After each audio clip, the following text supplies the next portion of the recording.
The rain poured relentlessly against the cracked pavement, bouncing in shallow puddles that reflected the dull glow of the street lamps, and Daniel hunched his shoulders as he walked home after his long night shift at the grocery store, his jacket soaked through and his boots heavy with water. Every step was weighed down not just by the weather but by the burden of his daily life as a single father, the constant pressure to provide for his 7-year-old daughter, Lily, and the gnawing ache of loneliness since his wife passed away 3 years earlier. He had grown accustomed to quiet nights, the fatigue of double shifts, and the thought that life had no surprises left for him, until that night when he spotted her, a young woman crouched under the broken shelter of a bus stop, her knees drawn tightly to her chest, her hair plastered to her face by the rain, and her thin sweater clinging to her frail frame as she shivered in the cold. At first, Daniel's instinct was to keep walking. After all, he had Lily waiting at home, and bringing a stranger into their lives seemed unwise, yet something about the girl's hunched figure stopped him in his tracks, tugging at a part of his heart he thought had gone numb. He paused, watching as a car sped past and splashed dirty water at her feet, but she didn't even flinch, as if she had already endured far worse than the night storm, and against his better judgment, he found himself stepping closer, his voice hesitant but kind as he asked, "Do you have anywhere to go?" The girl slowly raised her face, and though her lips were pale and trembling, her eyes carried a haunting depth of pain mixed with a fragile glimmer of hope, and she shook her head silently, unable to speak. For a moment Daniel wrestled with reason, reminding himself of the dangers of strangers, of the need to protect his daughter, but then he remembered how his wife had once told him that kindness was never wasted, no matter the risk, and he realized he couldn't just leave her there to suffer in the rain. Without another word, he opened his umbrella and held it out to her, and when she didn't take it, he bent down, sheltering her under it as he offered a small, reassuring smile. "Come with me," he said finally, his voice firmer now, though inside he felt the swirl of doubt, and after a long hesitation, she stood on trembling legs and followed him, her steps uncertain but full of silent gratitude. As they walked through the rain-soaked streets together, Daniel knew nothing about her name, her past, or her story, but deep down he sensed that this encounter was no accident, that somehow the lonely emptiness of his nights was about to be changed by the stranger who stumbled into his life on a stormy evening. The walk back to Daniel's modest apartment was quiet, the only sounds being the rhythmic tapping of rain against the pavement and the soft shuffle of footsteps as the young woman followed just behind him, and when they finally reached the worn-down building, he pushed open the door, holding it for her as she stepped inside, dripping water onto the faded carpet in the narrow hallway, her eyes darting nervously around as though uncertain if she truly belonged there. Daniel offered her a gentle nod, trying to ease her discomfort, before leading her up the creaking stairs and unlocking the door to his small 2-bedroom unit where the faint aroma of chamomile tea still lingered in the air from his daughter's bedtime routine. Inside, the warmth contrasted sharply with the biting chill outside, and as they stepped in, a tiny voice called sleepily from the hallway, "Daddy." Lily, clutching her stuffed rabbit, rubbing her eyes as she peeked curiously at the dripping stranger by her father's side. Daniel knelt, brushing damp hair from his daughter's forehead, and whispered softly, "It's okay, sweetheart, she's a friend who needed some help tonight," though even as he said the words he felt the strange weight of them, because he knew nothing about this woman, not even her name. Lily tilted her head, studying the stranger with childlike curiosity before nodding and whispering, "She looks cold," then scampering off to fetch one of her own blankets, her small act of kindness mirroring her father's in a way that made Daniel's chest ache with pride. The young woman finally spoke then, her voice hoarse as if unused for days, introducing herself as Emily, and she seemed almost embarrassed to accept the warm towel and clean clothes Daniel offered, retreating quickly to the bathroom to change.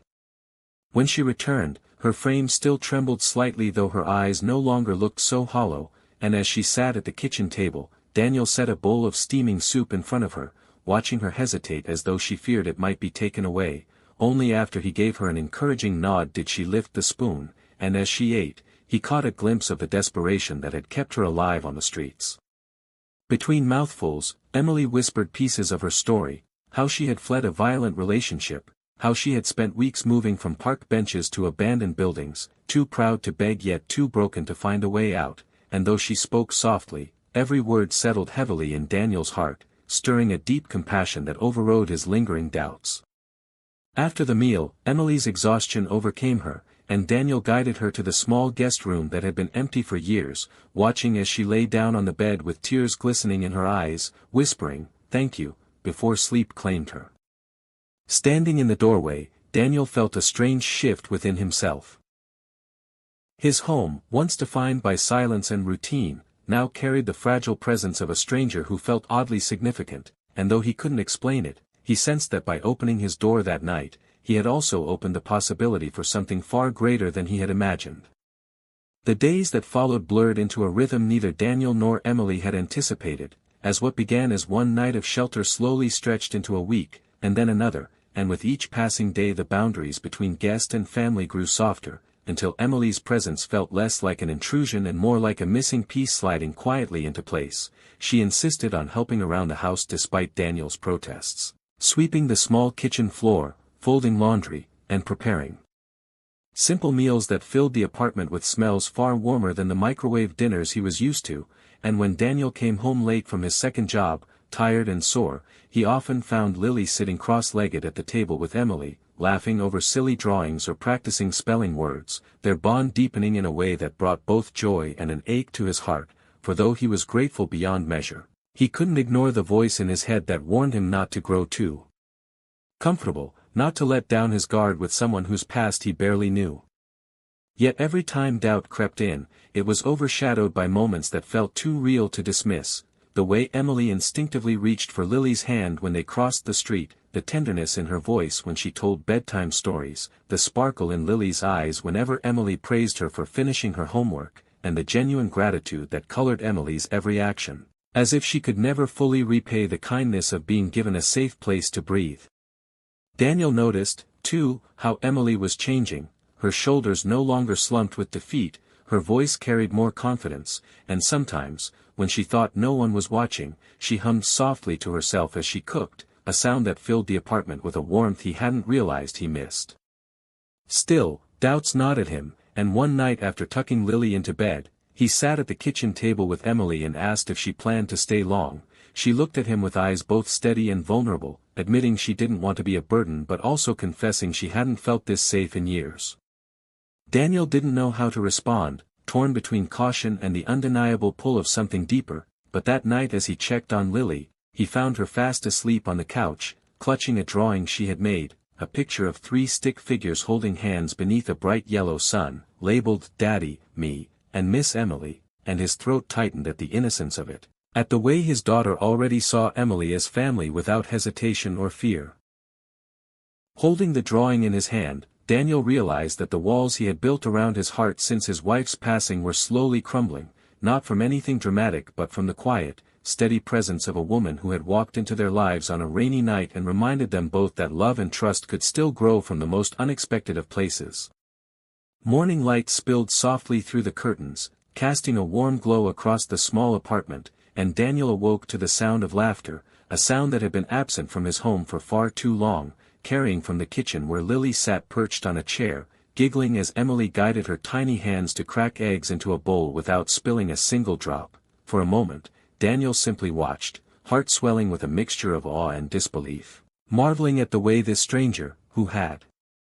walked into their lives soaked and shivering on a rainy night, had become an inseparable part of their daily routine, filling a void he hadn't realized existed, bringing light, laughter, and a sense of warmth that neither time nor effort alone could have restored.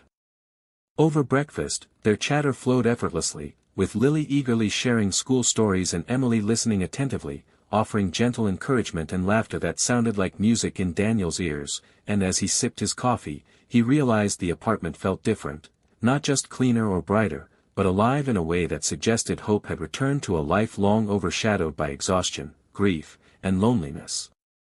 Weeks later, Emily received unexpected news that a shelter program she had applied to weeks prior had accepted her, offering her a chance to rebuild her life in a way she had only dreamed of while living on the streets. She hesitated, torn between seizing the opportunity for independence and the undeniable bond that had grown between her, Daniel, and Lily, the thought of leaving them behind gnawing at her heart. That evening, she stood nervously at the doorway, bag packed, ready to say goodbye, when Lily's small voice cracked as she pleaded, "Please don't leave us, Miss Emily." tears streaming down her cheeks, and Daniel's own chest tightened at the sight, realizing that Emily had become more than a guest, more than a helper. She had become family, a part of their lives no one could imagine living without.